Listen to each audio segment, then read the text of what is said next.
Okay, good afternoon. My name's Luke Dalton. I'm one of the two reps for Unite at Birmingham City Council, Perry Bar Depot. Again, 20 weeks into the role as a shop steward. Can I begin by thanking you, comrades, for the invite to be talking to yourselves today? It's an honour and a privilege, thank you. Now, to begin this dispute, back in September, there was an announcement by Birmingham City Council that they'd begun a consultation to remove our safety critical worker role. This came as a surprise to us all. Now, to put things into perspective, BCC had earlier in that year announced it was bankrupt, citing equal pay claims as the main reason and quoting a liability of 760 million, along with a failed Oracle computer system that has never functioned correctly and has cost in excess of £216.5 million.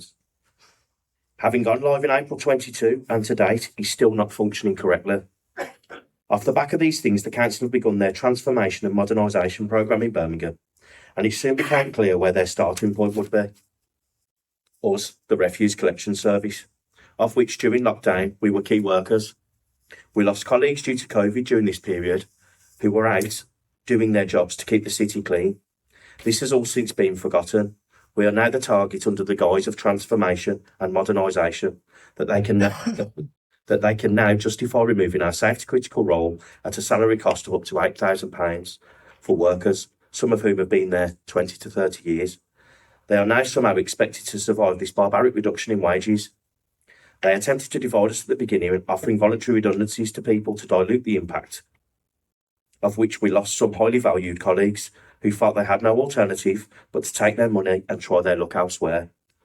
People have been laterally moved across onto our street scene, but there were less jobs available than the number of worker roles that have been displaced, despite the council's claims.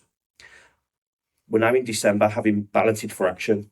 This is where all of our reps found themselves, all brand new to it. All our old reps had took voluntary redundancies. One of the management of Birmingham City Council makes a comment at the meeting, good luck with them, in reference to us all being new. Little did he know, I say with a smile on my face now, the ballot comes back that we're in favour of strikes. So we have a discussion before Christmas with the council, who offer us £1,000 compensation, along with 6 months pay protection for affected workers. This is refused, and we notify them of our intention to strike with effect from the 6th of January, beginning 1 day a week. So we continue to work across Christmas and New Year, but also notice a massive influx of agency workers, both drivers and loaders. As of now, a third of our current driver workforce is agency, and they're running approximately 55% agency for loaders, which has replaced the labour of striking workers before the action began. At one point in January, all of our Unite members at Perry Bar were made to sit in a canteen whilst the agency were used to replace us. This only happened for 1 day, as we forced an apology out of the head of service for its trade union discrimination. During the initial strike period, there were assurances and even letters to explain to drivers they will not be impacted. We staggered our strikes initially, and the council didn't engage with us, so we put notice in to increase our action from 1 day to 3 half days, to which the council responded with a partial performance notice, forcing us into 3 days all-out strikes. We began to disrupt services to get them to negotiate with us. Nobody wants to see rubbish on the streets, but it's a tool to get them to talk, but indeed this didn't work either. Instead, they introduced both on-site security and a large-scale police presence across all depots, and have obtained the ability to implement a Section 14 for arrest. What logical employer have you ever known do this to its own staff? Does this sound like a modernisation or austerity? I'd say the latter. I believe this is now week 20. 2 weeks ago, they dropped another bombshell that the driver's grade is to be downgraded to a 3, a grade previously held by our safety critical loaders, and a cost of up to £10,000 annually. Now, this raises the question, is this about equal pay as you claim, or have you simply created a skills gap to put the drivers into? Equal pay is designed to empower and make everyone's wages equal, and rightly so, it should. But it appears Birmingham City Council are now making it a race to the bottom, and I'm sure I speak for all in saying this. This is unacceptable, and we will stand as long as it takes to get our members a fair deal. Nobody disputes modernisation, but at what cost? They are cutting wages, yet we're having new vehicles deliver at a cost of millions. So it seems they have money, just not for the workers.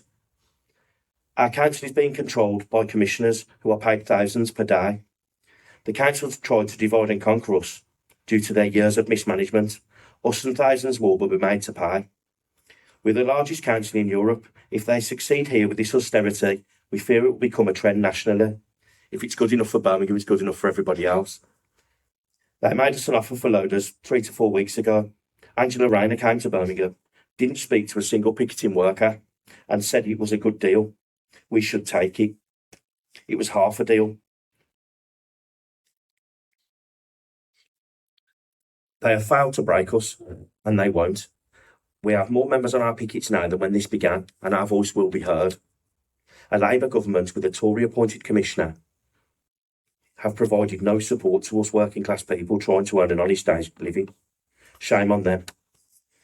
I'd personally like to thank Unite for all the support they've provided us. I'd also like to thank GFTU and Strike Maps also for the mass picket that you provided. Really appreciated and we're really thankful for that. And a win for us is a win for every hard-working person in the UK. Thank you for listening, comrades.